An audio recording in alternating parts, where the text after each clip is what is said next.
بسم اللہ الرحمن الرحیم۔ شروع اللہ کے نام سے جو بڑا مہربان نہایت رحم والا ہے۔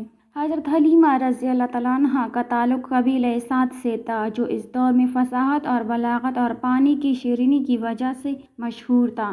سرور کائنات حضور نبی اکرم صلی اللہ علیہ وسلم کا ایک خاص حوالے سے حضرت حلیمہ سعدیہ رضی اللہ تعالیٰ عنہا سے ایک گہرا تعلق تھا۔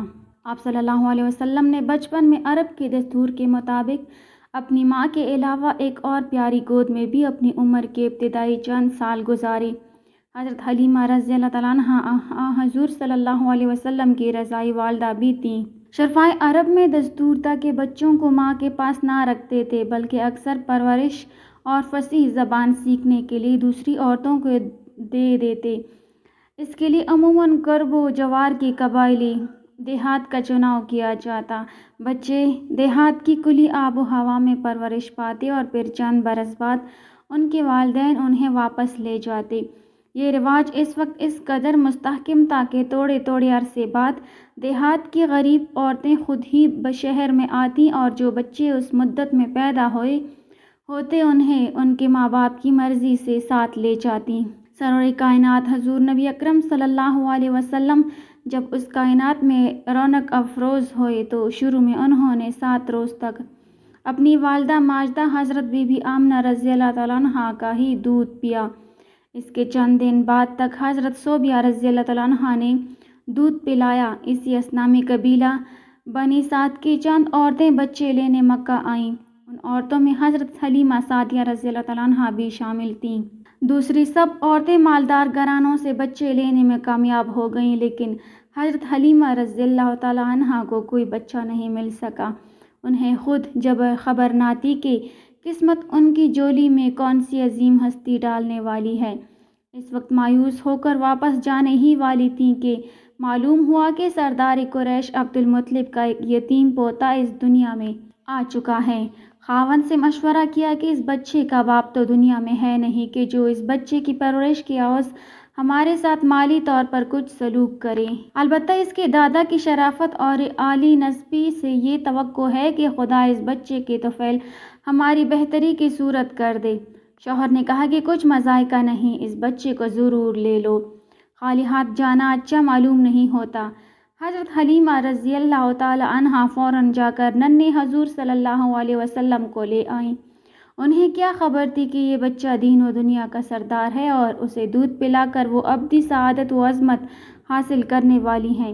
ان دنوں عرب میں قحط کا عالم تھا۔ خشک سالی کی وجہ سے جانوروں کے تنوں میں دودھ سوکھ گیا تھا۔ خود عورتوں کو بھی دودھ بڑی مشکل سے اترتا تھا اور ان کے بچے بھوک سے بلبلاتے تھے۔ حضرت حلیمہ سعدیہ رضی اللہ تعالیٰ عنہا جو بنو سعد بن بکر کی کچھ خواتین کے ساتھ مکہ آئی تھیں، ان کے ساتھ اپنا بھی ایک شیرخوار بچہ تھا۔ یہ بھی بھوکا پیاسا ہر وقت روتا رہتا تھا۔ حضرت حلیمہ رضی اللہ تعالیٰ عنہا کا بیان ہے کہ جس دن میں نے سرور کائنات صلی اللہ علیہ وسلم کو گود میں لیا، ہماری حالت یکسر بدل گئی۔ میری خشک چھاتیوں میں دودھ اتر آیا اور ہماری اونٹنی کے تن بھی دودھ سے بھر گئے۔ دونوں بچوں نے خوب سیر ہو کر دودھ پیا اور ہم نے بھی خوب اونٹنی کا دودھ پیا۔ جب مکہ سے چلنے لگے تو ہمارا مریل گدھا جو سارے قافلے سے پیچھے چلتا تھا، بہت تیز رفتاری سے چلتا ہوا سارے قافلے سے آگے چلنے لگا۔ میرا خاوند اور قافلے کے دوسرے لوگ بار بار یہی کہتے تھے کہ یہ بچہ بہت برکت والا ہے اور حلیمہ رضی اللہ تعالی عنہا بہت خوش قسمت ہے کہ ایسا سعادت مند بچہ اسے مل گیا ہے۔ جب ہم اپنے گھر پہنچے تو ہماری بکریوں کے تن بھی دودھ سے بھر گئے۔ گاؤں کے دوسرے جانوروں کا دودھ بدستور خشک تھا اور لوگ ہماری حالت پر رشک کرتے تھے۔ آخر سب گھروں والے میرے جانوروں کے ساتھ اپنے جانور چرانے لگے۔ خدا کی قدرت سے ان جانوروں کے بھی دودھ اتر آیا۔ بس حضرت حلیمہ رضی اللہ تعالیٰ عنہا اور ان کے گھر والے اس نصیبوں والے بچے پر سو جان سے فدا تھے اور نہایت محبت اور شفقت سے حضور صلی اللہ علیہ وسلم کی پرورش میں کوئی کسر نہ اٹھا رکھتے تھے۔ جب حضور صلی اللہ علیہ وسلم کی عمر مبارک 2 برس ہوئی تو حضرت حلیمہ رضی اللہ تعالیٰ عنہا آپ صلی اللہ علیہ وسلم کو ساتھ لے کر مکہ میں حضرت آمنہ رضی اللہ تعالیٰ عنہا کے پاس لے کر آئیں۔ حضرت آمنہ رضی اللہ تعالیٰ عنہا حضور صلی اللہ علیہ وسلم کو دیکھ کر خوشی سے نہال ہوئیں اور اپنے پیارے بیٹے کو بہت بہت پیار کیا۔ ماں کا بچے کو اب جدا کرنے کو جی نہ چاہتا تھا، لیکن حضرت حلیمہ سعدیہ رضی اللہ تعالیٰ عنہا نے کہا، مکہ کی آب و ہوا اس وقت بہت خراب ہے، بہتر یہی ہے کہ آپ فی الحال اس بچے کو میرے پاس رہنے دیں۔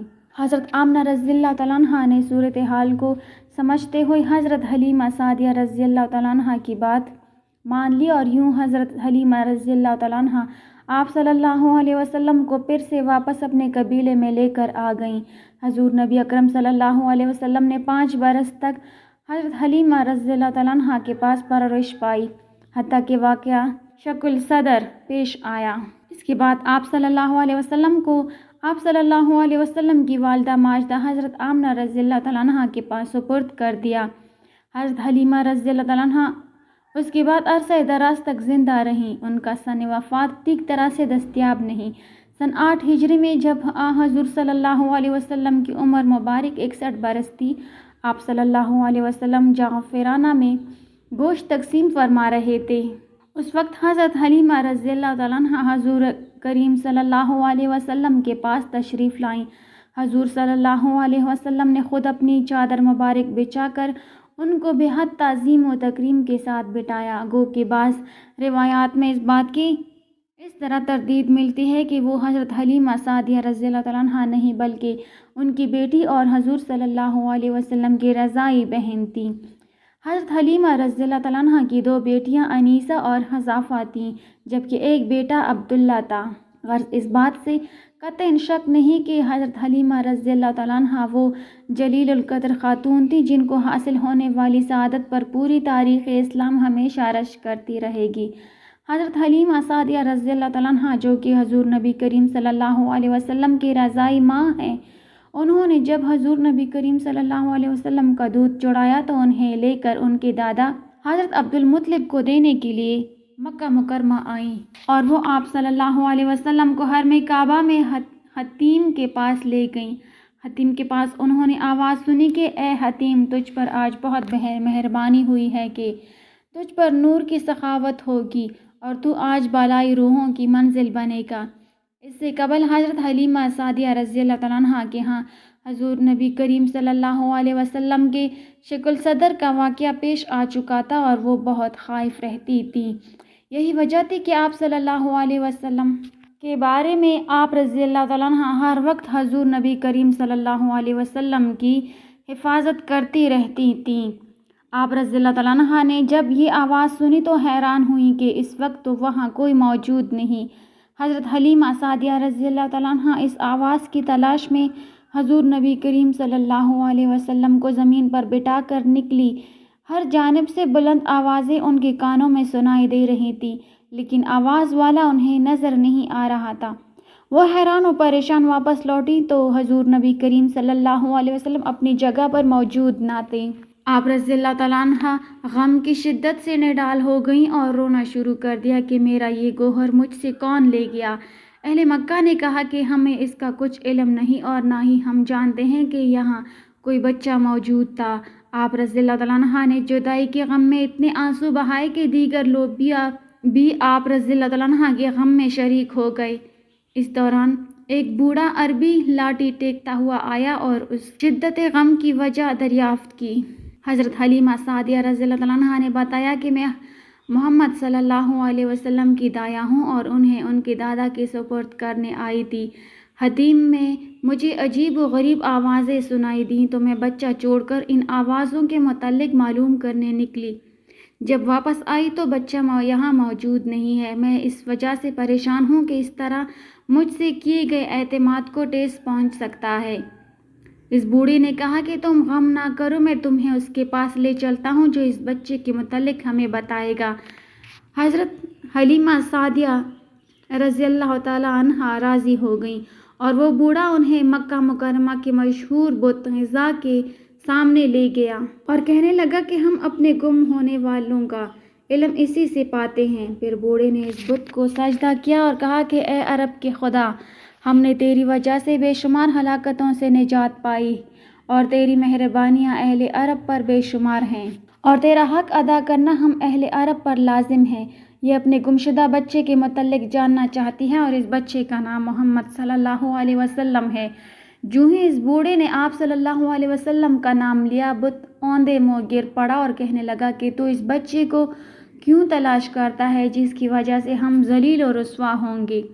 جو واقعات بت پرستوں نے ہمارے ساتھ دیکھے ہیں وہ ختم ہو جائیں گے اور اس نام والے کی وجہ سے ہمارا یہ مرتبہ ختم ہو جائے گا۔ اللہ کے لیے یہاں سے چلے جاؤ۔ اب حضرت محمد مصطفیٰ صلی اللہ علیہ وسلم کی آبوتاب کے سامنے ہماری شان ماند پڑ چکی ہے۔ بوڑھے نے جب اس بت کی باتیں سنی تو گھبرا کر اپنی لاٹھی پھینک دی اور کانپنے لگا۔ حضرت حلیمہ سعدیہ رضی اللہ تعالیٰ عنہا نے جب بت کی باتیں سنی تو بولی کہ اگرچہ اس وقت میں مصیبت میں مبتلا ہوں اور میں حیران ہوتی ہوں کہ مجھ سے ہوائیں باتیں کرتی ہیں، کبھی پتھر مجھے ادب سکھاتے ہیں، کبھی اس بچے کو غیب سے کچھ لوگ اٹھا کر لے جاتے ہیں، میں کس کے سامنے فریاد کروں؟ میں پریشان ہو گئی ہوں۔ میں ان معاملات کو جو میرے ساتھ پیش آئے انہیں راز رکھنا چاہتی ہوں۔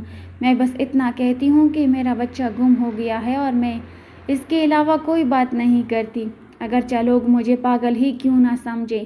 بوڑھا بولا کہ اے حلیمہ رضی اللہ تعالیٰ عنہا، تو اس کی جانب سے فکر مند نہ ہو، وہ گم نہیں ہوگا بلکہ ایک عالم اس کی عظمت میں گم ہو جائے گا۔ تو نے دیکھا نہیں کہ یہ عظیم بت بھی تیرے بچے کے نام کے آگے سرنگوں ہو گیا؟ میں نے اپنی زندگی میں اس سے عجیب واقعہ کوئی نہیں دیکھا۔ ان کی رسالت کو تسلیم نہ کرنے والوں کا انجام برا ہوگا، اور جب بتوں کا یہ حال ہے تو ان کے پجاریوں کا کیا حال ہوگا؟ حضرت حلیمہ سعدیہ رضی اللہ تعالیٰ عنہا رونے کی آواز حضرت عبدالمطلب نے بھی سن لی اور وہ فوراً سمجھ گئے کہ کیا ماجرا ہے۔ آپ بھی شدت غم سے نڈال کعبہ کے دروازے پر آئے اور کہا کہ مجھ میں ایسی کوئی خوبی نہیں کہ میرا ہمراز بنوں۔ میں نے محمد مصطفیٰ صلی اللہ علیہ وسلم کے چہرے پر تیری مہربانی کے آثار دیکھے ہیں، اگرچہ وہ ہم میں سے ہی ہیں، لیکن یہ آثار ہم میں سے کسی کے اندر پیدا نہیں ہوئے۔ ان کو بچپن سے ہی جو فضیلت عطا ہوئی وہ کسی کو 100 سال کی عبادت کے بعد بھی عطا نہیں ہوتی۔ میں ان کو سفارشی بناتا ہوں اور ان کے طفیل ان کے حالات سے آگاہی چاہتا ہوں کہ وہ کہاں ہیں۔ حضرت عبدالمطلب کو کعبہ کے اندر سے جواب آیا کہ تم عن قریب ان کا چہرہ دیکھ لو گے۔ وہ 200 فرشتوں کی جماعت کے ہمراہ ہمارے پاس محفوظ ہیں۔ ہم ان کے ظہور کو دنیا میں مشہور کر دیں گے اور باطن کو سب سے پوشیدہ رکھیں گے۔ پانی اور مٹی سے اللہ نے جو مخلوق بنائی ہے اس کے مختلف مراتب ہیں۔ کبھی اس سے ہم نے شاع پیدا کر دیا اور کبھی اس سے عاشق پیدا کر دیے۔ اس خاک سے لاکھوں عاشق اور معشوق پیدا کیے جاتے ہیں جو اس کی وجہ سے نالہ و فریاد میں مصروف رہتے ہیں۔ ہمارے یہ کارنامے منکروں کے انکار کے باوجود جاری و ساری ہیں۔ مٹی کو یہ فضیلت اس کی فروتنی کی وجہ سے عطا کی گئی ہے کہ اس طرح کے لوگ بھی پیدا ہوتے ہیں۔ زمین کا ظاہر غبار آلودہ ہے لیکن اس کا باطن پر انوار ہے جس سے لال و گل رونما ہوتے ہیں۔ زمین کا ظاہر پتھر لیکن اس کا باطن موتی ہے۔ اس کی ظاہری صورت باطنی خصوصیت کو چھپائے ہوئے ہے اور منکر ہے، لیکن اس کا باطن کمالات سے بھرپور ہے۔ ظاہر و باطن کی جنگ جاری ہے، کبھی ظاہر غلبہ پاتا ہے اور کبھی باطن غالب آ جاتا ہے۔ بدصورت مٹی سے حسین و جمیل مخلوق کا پیدا کرنا اس کے باطنی حسن کو ظاہر کرتا ہے۔ زمین بظاہر روتی ہوئی سورج کی مانند ہے لیکن باطن میں مسرتیں پوشیدہ ہیں۔ اللہ عز و جل جب چاہتا ہے چھپے ہوئے کو ظاہر کر دیتا ہے۔ اللہ عز و جل آزمائش میں مبتلا کر کے انسانوں کی باطنی خوبیوں کو نکھارتا ہے۔ زمین نے بے شمار باکمال فرزند پیدا کیے لیکن حضور نبی کریم صلی اللہ علیہ وسلم جیسا کوئی بھی پیدا نہیں کر سکی۔ زمین اور آسمان کے ملاپ سے جب حضور نبی کریم صلی اللہ علیہ وسلم کا ظہور ہوا تو دونوں نے خوشی کا اظہار کیا۔ حضور نبی کریم صلی اللہ علیہ وسلم کی پیدائش نے زمین کو عروج عطا کیا کیونکہ اس کے ظاہر اور باطن اللہ عز و جل کے لیے جنگ کر رہے ہیں، اور جس کے باطن اور ظاہر میں اللہ عز و جل کے لیے باہمی جنگ ہو اس کی روح پر نور ہوتی ہے اور اس کے نور کو زوال نہیں ہوتا۔ حضرت عبدالمطلب نے حضور نبی کریم صلی اللہ علیہ وسلم کے متعلق دریافت کیا تو انہیں آواز آئی کہ غم نہ کریں، وہ فلاں میدان میں فلاں درخت کے نیچے ہیں۔ حضرت عبدالمطلب قریش کے سرداروں کو لے کر آپ صلی اللہ علیہ وسلم کی تلاش میں نکلے۔ حضور نبی کریم صلی اللہ علیہ وسلم کے تمام آبا و اجداد حضرت آدم علیہ السلام سے لے کر اب تک سردار ہوتے تھے، لیکن آپ صلی اللہ علیہ وسلم کے ذاتی فضائل کے مقابلے میں نسبتی فضیلت ہچ ہے۔ حضور نبی کریم صلی اللہ علیہ وسلم کا اصل جوہر نسب سے بے نیاز ہے۔ آپ صلی اللہ علیہ وسلم خیر الخلائق پیدا کیے گئے اور اللہ عز و جل کی جانب سے تو معمولی انعام بھی سورج سے بڑھ کر ہوتا ہے۔ اللہ تعالیٰ ہمیں آپ صلی اللہ علیہ وسلم کے نقش قدم پر چلنے کی توفیق عطا فرمائے، ہمیں نیکوکاروں میں شامل کریں۔ ناظرین، کمنٹ باکس میں اللہ تعالیٰ کے 99 ناموں میں سے ایک نام ضرور ٹائپ کریں۔ ویڈیو اچھی لگی ہو تو لائک کر دیں، چینل کو سبسکرائب کر دیں۔ ملتے ہیں اگلی ویڈیو میں، تب تک کے لیے اللہ حافظ۔